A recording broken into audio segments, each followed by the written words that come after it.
মাননীয় শিক্ষামন্ত্রী, আপনাকে তো শিক্ষা দেওয়ার কিছু নাই। আমার বিশ্বাস যে আপনি জানেন মাননীয় শিক্ষামন্ত্রী, যে কোনো ভদ্রলোক যদি আওয়ামী লীগ করে জড়াই যায়, আমি যদি নিশ্চিত ভাবে বুঝি সে মানুষের ক্ষতি করতেছে, সে দেশের ক্ষতি করতেছে, সে দুর্নীতিবাজ, তাইলে বঙ্গবন্ধুর আদর্শ হচ্ছে গিয়ে দুর্নীতিবাজ কখনো আওয়ামী লীগ। মানুষের উন্নয়ন যদি না হয়, তাহলে আপনি কি এই জাতিরে আটকাইতে পারবেন বা বাঁচাইতে পারবেন? বঙ্গবন্ধু সোনার বাংলা বানাইতে পারবেন? পারবেন না। রাজনীতি হচ্ছে গিয়ে মানুষের জন্য, সেবা করার জন্য।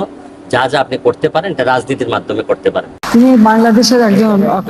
আসসালামু আলাইকুম দর্শক, দেশ ও দেশের বাড়ি থেকে যারা এই মুহূর্তে আমার ভিডিও ওপেন করেছে সবাইকে অসংখ্য অসংখ্য ধন্যবাদ।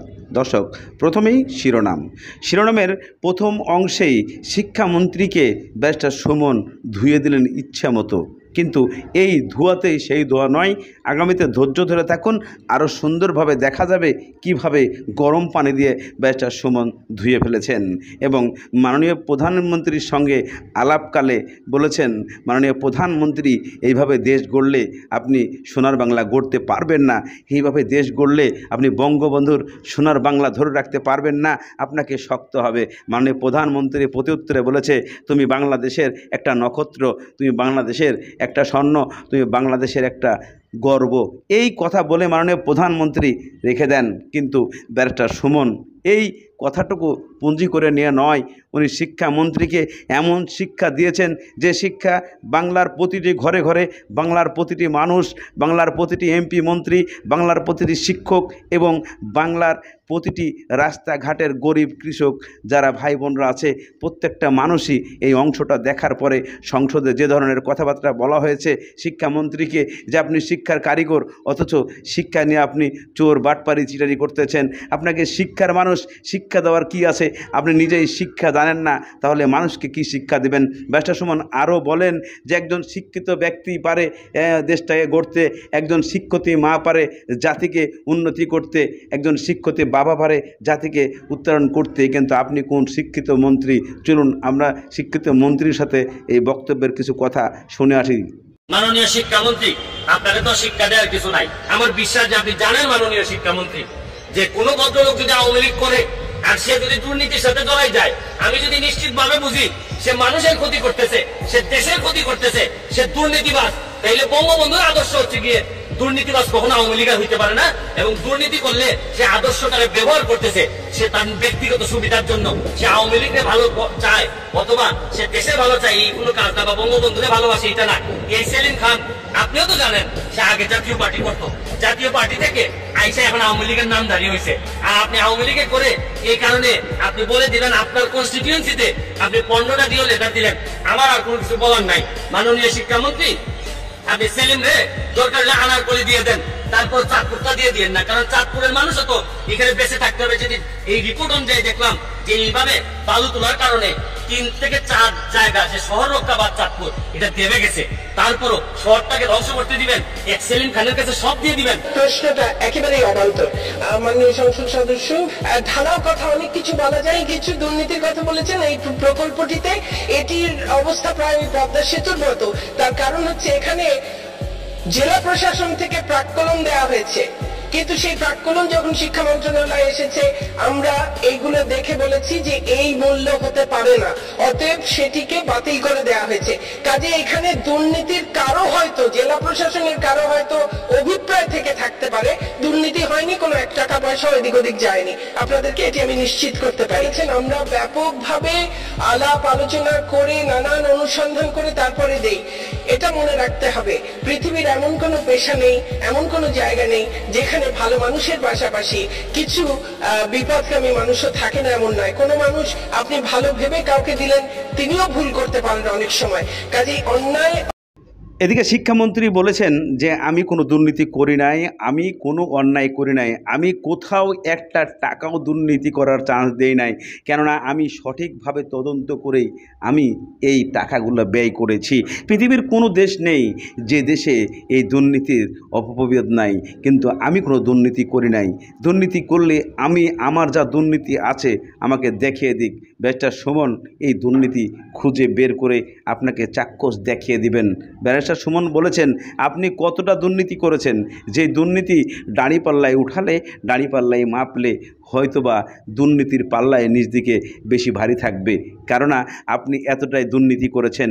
আপনি শিক্ষার কারিগর, আপনি শিক্ষার ওস্তাদ, অথচ বাংলাদেশের শিক্ষামন্ত্রী আজকে দুর্নীতিতে ভরা।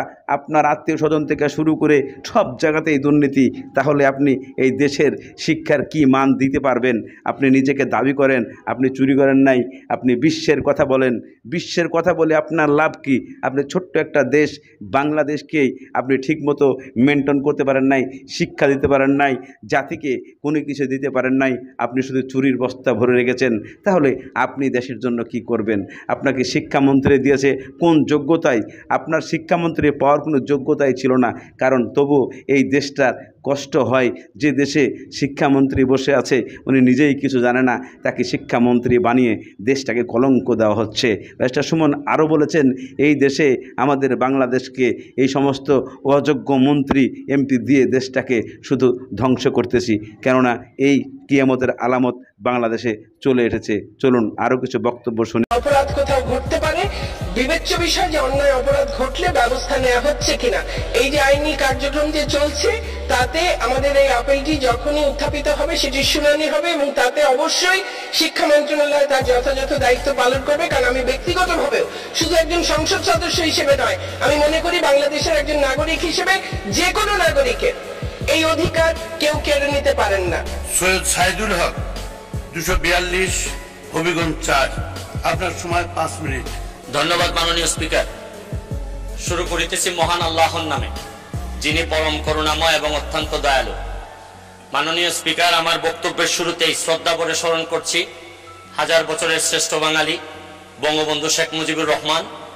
আমি শ্রদ্ধা ভরে স্মরণ করছি জাতীয় চাঁদ নেতা এবং আমাদের মহান মুক্তিযুদ্ধে যারা শহীদ হয়েছিলেন তাদেরকে স্মরণ করার মধ্য দিয়ে আমি আমার বক্তব্য শুরু করছি। মাননীয় স্পিকার, মাননীয় স্পিকার, আমরা মহান সংসদের কথা বলি, মহান সংসদে সব সময় মহান কাজ হয় না। মাননীয় স্পিকার, আমি মহান সংসদে এসে প্রথমেই আমার যে জিনিসটা নিয়ে খুব কষ্ট হয়েছিল মাননীয় স্পিকার, আজকে প্রথম আলো রিপোর্ট অনুযায়ী দেখলাম মাননীয় শিক্ষামন্ত্রী আপনি আপনার এলাকার সেলিম চেয়ারম্যান, যাকে কিছুদিন আগে আপনি বলেছেন যে সেলিম খানের সাথে আপনার শুধু নর্মাল সম্পর্ক আছে, রাজনৈতিক সম্পর্ক, যে সরকারের প্রায় এই 20 গুণ জায়গার দাম বাড়িয়ে সরকারের কাছ থেকে এই যে আপনাদের যে ইউনিভার্সিটি করার জন্য সরকারের কাছ থেকে দাম বাড়ায় প্রায় 300-400 কোটি টাকা মেরে দেওয়ার একটা মানে চান্সে সে ছিল, যাই প্রশাসনের কারণে সে এখন পর্যন্ত এই কাজটা করতে পারে নাই।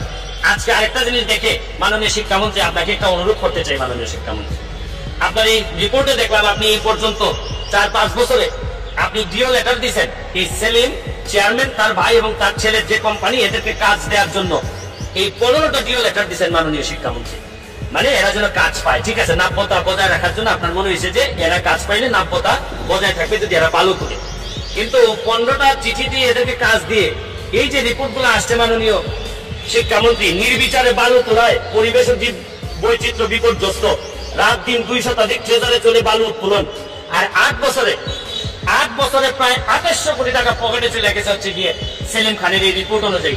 এবং যেভাবে এই বালু তোলার যে সুবিধাটা, এটা হচ্ছে গিয়ে নির্বিচারে বালু তুলবেন, আর সেলিম খান তো এত উপরে চলে গেছে, আমি তো ভাবছিলাম যে সেলিম খান ছোট্ট চেয়ারম্যান আপনার এলাকার, কিন্তু আপনার বদান্যতায় বা আপনার এই ছায়া থেকে এই সেলিম যে বহুদূর চলে গেছে। 2800 কোটি টাকা যদি তার পকেটে গিয়ে থাকে বালুর মারফতি, তাহলে এখন আমি আপনারা যে অনুরোধ করবো যে সেলিম সাহেব একটা জিনিস বলেন যে হে সেলিম, তোমার 15টা ডিও দিছি, এখন আপাতত একটা রিকোয়েস্ট করতেছি সেলিম, একটা ডিও লেটার দিয়ে রিকোয়েস্ট করতেছি যে তুমি বালু নিচে এখন 4 ফুটটারে নিয়ে যাও না, 4 ফুটটারে তো ধ্বংসের দিকে নিয়ে যাচ্ছেন এই সেলিম। এদিকে ব্যারিস্টার সুমন শিক্ষামন্ত্রীকে বলেছেন এই সেলিম আপনার ছত্রছায়া থেকে আজকে অনেক বড় হয়ে গেছে, কোটি কোটি টাকার মালিক হয়ে গেছে, কারণ আপনারই দেওয়া সেই চিঠিগুলা, আপনারই সেই সুযোগগুলা, আপনি কাজ পেয়ে দেওয়ার সুযোগগুলা, আপনার সূত্র ধরে আজকে সেলিম কোটি কোটি টাকার মালিক হয়ে দুর্নীতির সওদাগর হয়ে গেছে। আর এই দুর্নীতির সওদাগর হওয়ার জন্যই আপনি সহযোগিতা করেছেন, আপনি এই দেশের সমস্ত নষ্টের মূল। মাননীয় প্রধানমন্ত্রী আপনাকে ভালোবেসে উদ্দেশ্য করে শিক্ষামন্ত্রী বানিয়ে আজকে ভুল করেছে, কেন আপনি শিক্ষামন্ত্রীর যোগ্য নন, কেননা আপনাকে শিক্ষামন্ত্রীর দায়িত্ব দিয়ে আপনি শিক্ষার 12টা বাজিয়ে দিয়েছেন। আজকে শিক্ষার মান কোথায়? আপনি অটোপাস সৃষ্টি করেছেন। অটোপাস দিয়ে বাংলাদেশের শিক্ষার মান থাকে না। অটোপাস অর্থাৎ আপনি অনলাইনে পরীক্ষা নিচ্ছেন, একটা বাচ্চা বাসায় বসে বই দেখে লিখে আপনার পাস করছে। এটা কিসের পরীক্ষা আর কিসের শিক্ষা, কি শিক্ষা ব্যবস্থা, যা আমার লাইফ আমি কখনো দেখি নাই। আমি একটা অনুরোধ করব শিক্ষামন্ত্রী আপনাকে, আপনি এই দুর্নীতি ছেড়ে দিয়ে নিজেকে ভালো হয়ে ভালো কাজ করার চেষ্টা করুন, দেশের জন্য কিছু কাজ করার চেষ্টা করুন, মাননীয় প্রধানমন্ত্রীর জন্য কিছু কাজ করার চেষ্টা করুন, বঙ্গবন্ধুর আদর্শ দিয়ে কিছু কাজ করুন। তাহলে আমাদের বাংলা সোনার বাংলা গড়ে উঠবে। আপনারা মন্ত্রী পদ নিয়ে বসে থাকবেন আর বাংলাদেশে দুর্যোগ সৃষ্টি হয়ে যাবে। বাংলাদেশে কিয়ামতের আলামত চলে এসেছে। অযোগ্য মানুষকে মন্ত্রী এমপি বানিয়ে আজকে দেশের 12টা বাজাচ্ছে। দর্শক, আজকের মতো এখানেই শেষ করছি। ভালো থাকুন, সুস্থ থাকুন, দেখা হবে পরবর্তী ভিডিওতে।